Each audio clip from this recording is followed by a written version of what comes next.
El gato negro. No espero ni pido que alguien crea en el extraño, aunque simple relato que me dispongo a escribir. Loco estaría si lo esperara, cuando mis sentidos rechazan su propia evidencia. Pero no estoy loco y sé muy bien que esto no es un sueño.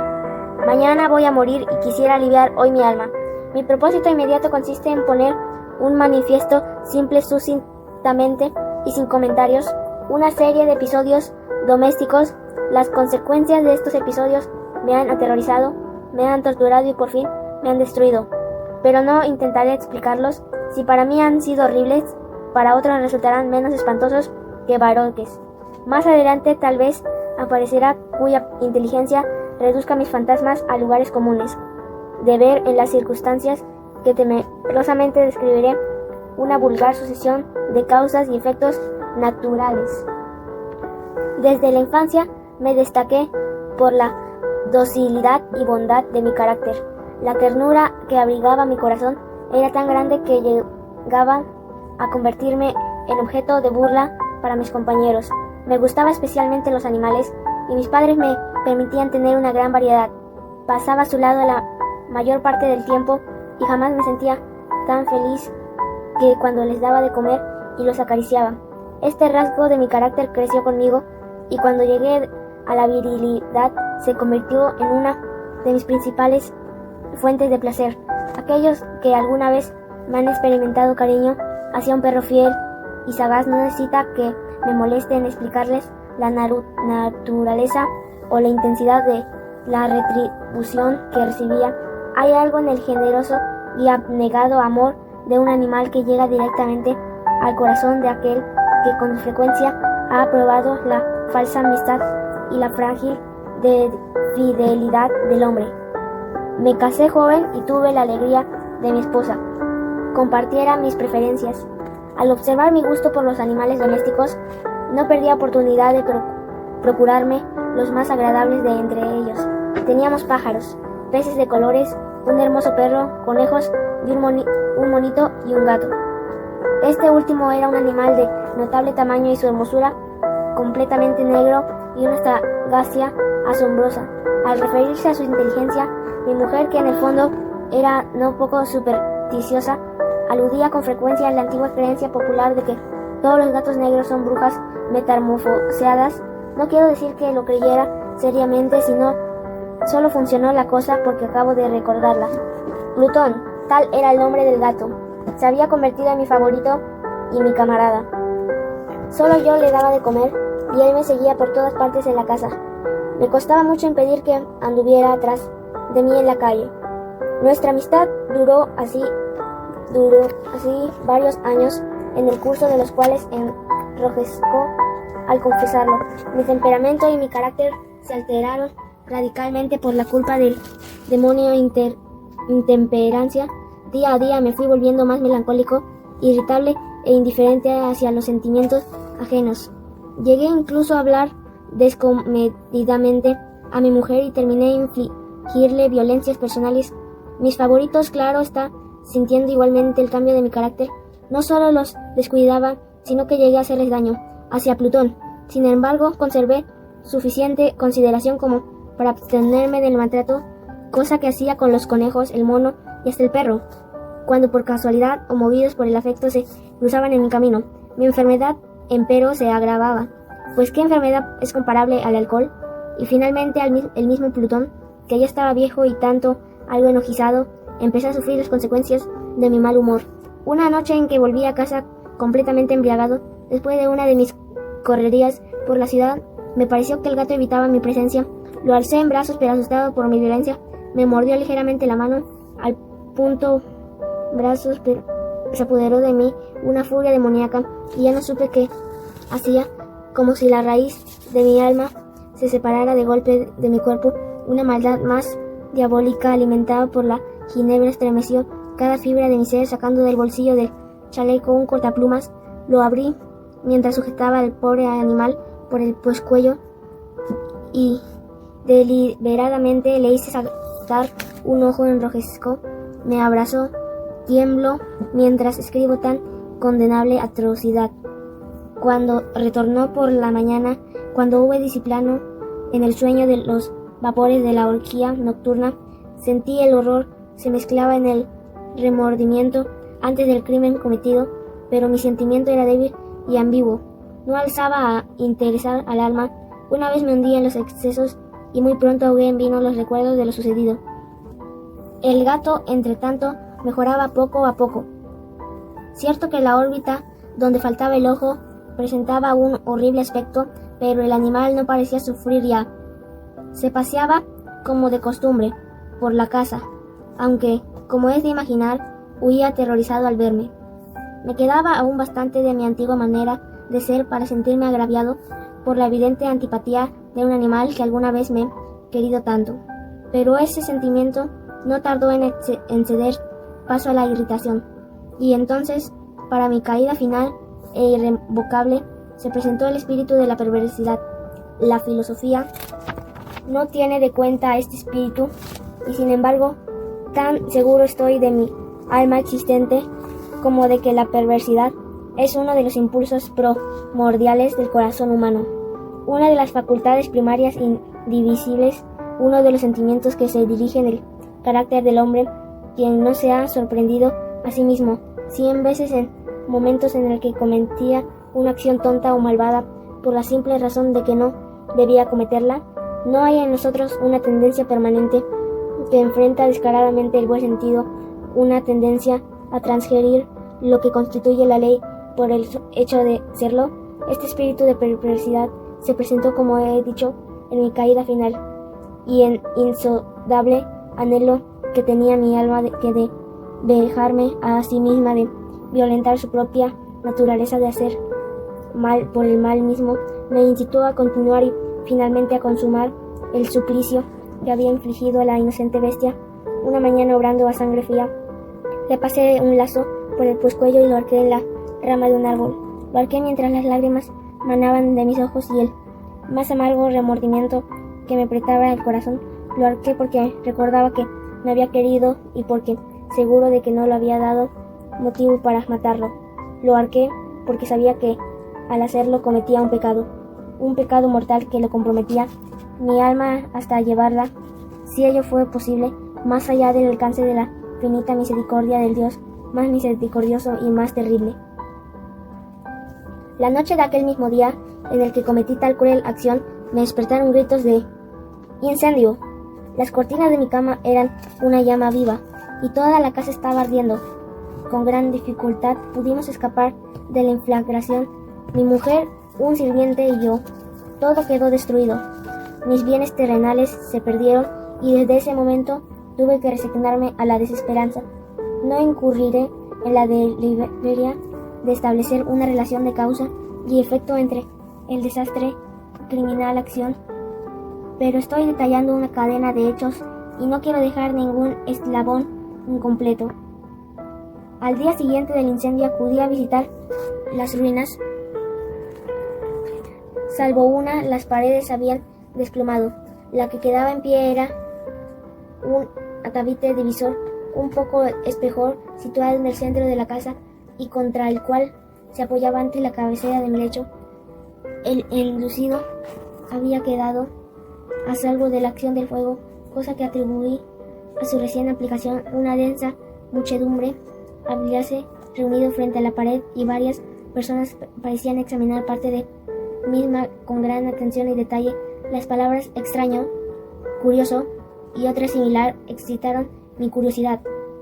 Al aproximarse vi que en la blanca superficie grababa como el bajorrelieve aparecía la imagen de un gigantesco gato. El contorno tenía una nitidez verdaderamente maravillosa.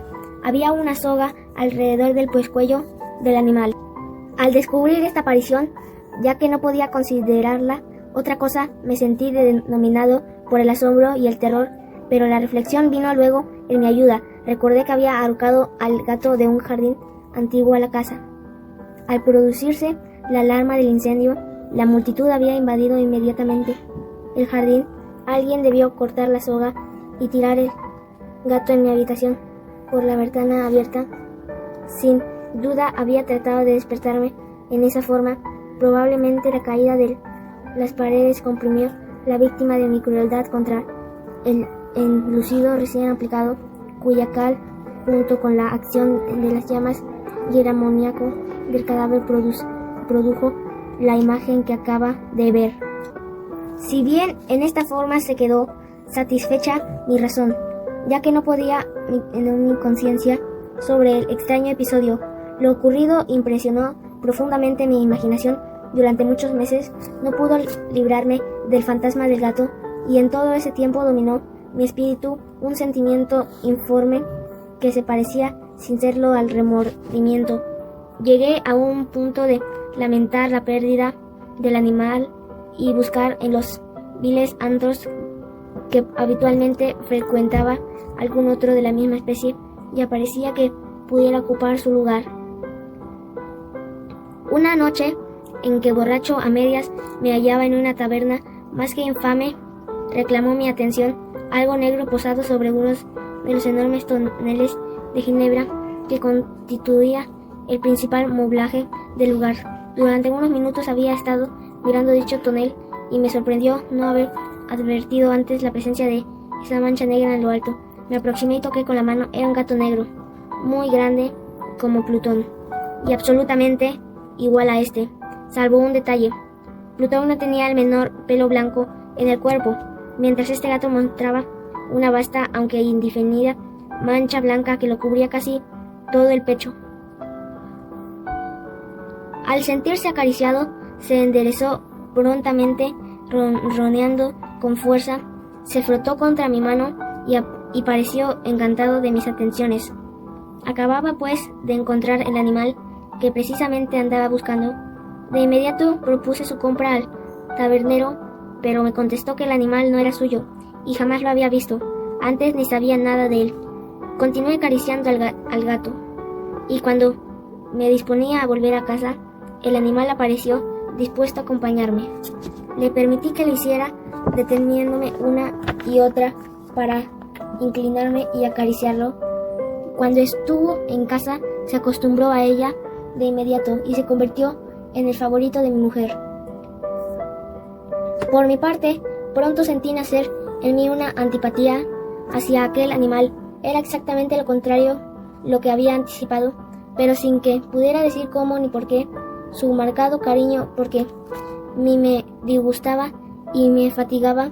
Gradualmente el sentimiento de disgusto, fatiga, creció al alcanzar la amargura del odio. Evitamente contraverme con el animal, un resto de vergüenza y el recuerdo de mi crueldad de antaño me vedaba maltratarlo. Durante algunas semanas me abstuve de pegarle o de hacerle víctima de cualquier violencia, pero gradualmente, muy gradualmente, llegué a mirarlo con inexpresable odio y a huir en silencio de su denestable presencia, como si fuera una emanación de la peste. Lo que sin duda contribuyó a aumentar mi odio fue descubrir a la mañana siguiente de haberlo traído a casa que aquel gato, que Plutón, era tuerto. Esta circunstancia fue precisamente la que le hizo más grato a mi mujer, quien, como ya dije, poseía en alto grado esos sentimientos humanitarios que alguna vez había sido mi rasgo distintivo y la fuente de mis placeres más simples y más puros. El cariño del gato por mí parecía aumentar en el mismo grado que mi aversión. Seguía mis pasos con una pertinacia que me costaría hacer entender al lector. Donde quiera que me sentara, venía a ovillarse bajo mi silla o asaltaba a mis rodillas, prodigándome sus odiosas caricias. Si echaba a caminar, se metía entre mis pies, amenazando con hacer caer, o bien clavaba sus largas y afiladas uñas en mis ropas para poder trepar hasta mi pecho. En estos momentos, aunque ansiaba aniquilarlo de un golpe, me sentía paralizado por el recuerdo de mi primer crimen, pero sobre todo, quiero confesarles ahora mismo, por un espantoso temor al animal. Aquel temor no era precisamente miedo de un mal físico, y sin embargo me sería posible definirlo de otra manera. Me siento casi avergonzado de conocer si, aún en esta celda de criminal, me siento casi terror. El espanto que aquel animal me inspiraba era intensificado por una de las más intensas quimeras que sería dado concebir más de una vez. Mi mujer me había llamado la atención sobre la forma de la mancha blanca de la cual ya era hablado y que constituía la única diferencia entre el extraño animal y el que yo había matado. El lector recordará que esta mancha, aunque grande, ya había aparecido al principio de forma indefinida, pero gradualmente, de manera tan imperceptible que mi razón luchó durante largo tiempo por rechazarla como fantástica. La mancha fue asumiendo un contorno de rigurosa precisión. Representaba algo que me estremeció al nombrar y por ello odiaba, temía y hubiera querido librarme del monstruo si pudiera sido capaz de atreverme. Representaba, digo, la imagen de una de las cosas atroz, siniestra, la imagen del patíbulo, oh lúgubre y terrible máquina del horror y del crimen, de la agonía de la muerte. Me sentí entonces más miserable que todas las miserias humanas. Pensar que era una bestia cuyo semejante había sido destruido desdeñosamente. Una bestia era capaz de producir tan insoportable angustia de un hombre creado a imagen y semejanza de Dios. Ay, ni de día ni de noche pude ya agonizar de la bendición del reposo. De día aquella criatura no me dejaba un instante solo. De la noche despertaba hora a hora con los más horrorosos sueños para sentir el ardiente aliento de la cosa en mi rostro y su terrible pesadilla encarnaba de la que no me era posible desprender, apoyado eternamente sobre mi corazón. Bajo el agobio de tormentos semejantes, sucumbió en mí lo poco que me quedaba de bueno. Solo los malos pensamientos disfrutaban ya de mi intimidad, los más tenebrosos, los más perversos pensamientos. La melancolía habitual de mi humor creció hasta convertirse en aborrecimiento de todo lo que rodeaba y de la entera humanidad, y mi pobre mujer, de que nada se quejaba, llegó a ser la habitual y paciente víctima de los repentinos y frecuentes arrebatos de ciega cólera a que me abandonaba. Cierto día cumplí una tarea, me acompañó al sótano de la vieja casa donde nuestra pobreza nos obligaba a vivir. El gato me siguió mientras bajaba la empinada escalera y estuvo a punto de tirarme cabeza abajo, lo cual me exasperó hasta la locura. Alzando un hacha y olvidando en mi rabia los pueriles temores que hasta entonces había detenido mi mano, descargué un golpe que hubiera matado instantáneamente al animal de haberlo alcanzado, pero la mano de mi mujer me detuvo su trayectoria. Entonces, llevado por su intervención a una rabia más que demoníaca, me zafé de su abrazo y le hundí el hacha en la cabeza sin un solo quejido. Cayó muerta a mis pies. Cumplido este asesinato, me entregué al punto y con toda sangre fría a la tarea de ocultar el cadáver. Sabía que era imposible sacarlo de casa tanto de día como de noche, sin correr el riesgo de que algún vecino me observara. Diversos proyectos cruzaron mi mente. Por un momento pensé en descuartizarla, el cuerpo, y quemar los pedazos. Luego se me ocurrió cavar una tumba en el piso del sótano. Pensé también si no convenía arrojar el cuerpo al pozo del patio y meterle en un cajón como si se tratara de una mercadería común y llamarla a un pozo de cordel para que lo retirara de casa, pero al fin di con lo que me pareció el mejor expediente y decidí emparedar el cadáver en el sótano, tal como dice que los monjes de la Edad Media emparedaban a sus víctimas. El sótano se adaptaba bien a este propósito. Sus muros eran de material poco resistente y estaban recién revocados en un mortero ordinario que la humedad de la atmósfera no había dejado de endurecer. Además, en una de las paredes se veía la saliència de una falsa chimenea, la cual había sido rellenada y tratada de manera semejante al resto del sótano. Sin lugar a dudas, sería muy fácil sacar los ladrillos en esa parte, introducir el cadáver y sacar y tapar el agujero como antes, de manera que ninguna mirada pudiera descubrir algo sospechoso. No me equivocaba en mis cálculos. Finalmente saqué los ladrillos con ayuda de una palanca. Luego de colocar cuidadosamente el cuerpo contra la pared interna, lo mantuve en esa posición mientras aplicaba de nuevo la mampostería en su forma original. Después de procurarme argamasa, arena y cerda, preparé un enlucido que no se distinguía del anterior y reponé cuidadosamente el nuevo enladrillado. Concluida la tarea, me sentí seguro de que todo estaría bien. La pared no mostraba la menor señal de haber sido tocada. Habría barrido hasta el menor fragmento de material suelto. Miré en el entorno triunfalmente y me dije, aquí por lo menos no he trabajado en vano. Mi paso siguiente consistió en buscar a la bestia causante de tanta desgracia, pues al final que me había decidido a matarla. Si en aquel momento el gato hubiera surgido ante mí, su destino habría quedado sellado, pero por lo visto el astuto animal, alarmado por la violencia de mi primer acceso de cólera, se cuidaba de aparecer mientras no cambiaba mi humor.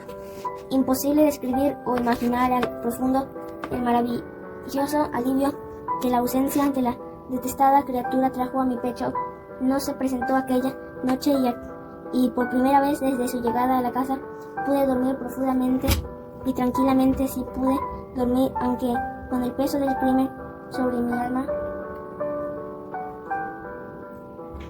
Pasaron el segundo y el tercer día y mi atormentador no volvía. Una vez más respiré como un hombre libre, aterrado. El monstruo había huido de casa para siempre. Ya no volvería a contemplarlo. Gozaba de suprema felicidad y la culpa de mi negra acción me preocuparía muy poco. Se practicaron algunas averiguaciones a las casas a las que no me costó mucho responder, incluso una perquisición en la casa, pero naturalmente no se descubrió nada. Mi tranquilidad futura me parecía asegurada. Al cuarto día del asesinato, un grupo de policías se presentó inesperadamente y procedió a una nueva rigurosa inspección. Convencido de que mi escondrijo era impenetrable, no sentí la más leve inquietud. Los oficiales me pidieron que los acompañara en su examen. No dejaron hueco ni rincón sin revisar. Al final, por tercera o cuarta vez, bajaron al sótano. Lo seguí sin que me temblara un solo músculo. Mi corazón latía tranquilamente, como el de aquel duerme en la inocencia. Me pasé de un lado al otro del sótano. Había cruzado los brazos sobre el pecho y andaba tranquilamente de aquí para allá. Los policías estaban completamente satisfechos y se disponían a marcharse. La alegría de mi corazón era demasiado grande para reprimirla. Ardía en deseos y decirles por lo menos una palabra como prueba de triunfo y confirmar doblemente mi inocencia. «Caballeros», dije por fin cuando el grupo subía la escalera, «me alegro mucho de haber disipado sus sospechas. Les deseo felicidad y un poco más de cortesía. Dicho sea de paso, caballeros, esta casa está muy bien construida». En mi frenético deseo de decir alguna cosa con naturalidad, casi no me daba cuenta de mis palabras. Repito que es una casa de excelente construcción. Estas paredes, ya se marchan ustedes, caballeros, tienen una gran solidez. Y entonces, arrastrado por mis propias bravatas, golpeé fuertemente con el bastón que llevaba en la mano sobre la pared del enladrillado, tras de la cual se hallaba el cadáver de mi esposa de mi corazón. Que Dios proteja y me libre de las garras del archidemonio. Apenas cesado el eco de mis golpes, cuando una voz respondió desde adentro de la tumba. Un quejido sordo y entrecortado, al comienzo semejante al sollozar de un niño, que luego creció rápidamente hasta convertirse en un largo, agudo y continuó alargado, anormal como inhumano. Un aullido, un clamor de lamentación, mitad de horror, mitad de triunfo, como solo puede haber brotado en el infierno de la garganta de los condenados en su agonía y de los demonios exultantes de la condenación. Hablar de lo que pensé en ese momento sería locura. Presa de vértigo fui tambaleándome hasta la pared opuesta. Por un instante, el grupo de hombres en la escalera quedó paralizado por el terror. Luego de una docena de robustos brazos atacados la pared que cayó una pieza, el cadáver ya estaba muy corrompido y manchado de sangre coagulada. Apareció de pie ante los ojos de los espectadores sobre su cabeza con la roja boca abierta y el único ojo como de fuego. Estaba agazapada la horrible bestia cuya astucia me había inducido al asesinato y cuya voz delatora me entregaba al verdugo. Había emperrado al monstruo en la tumba.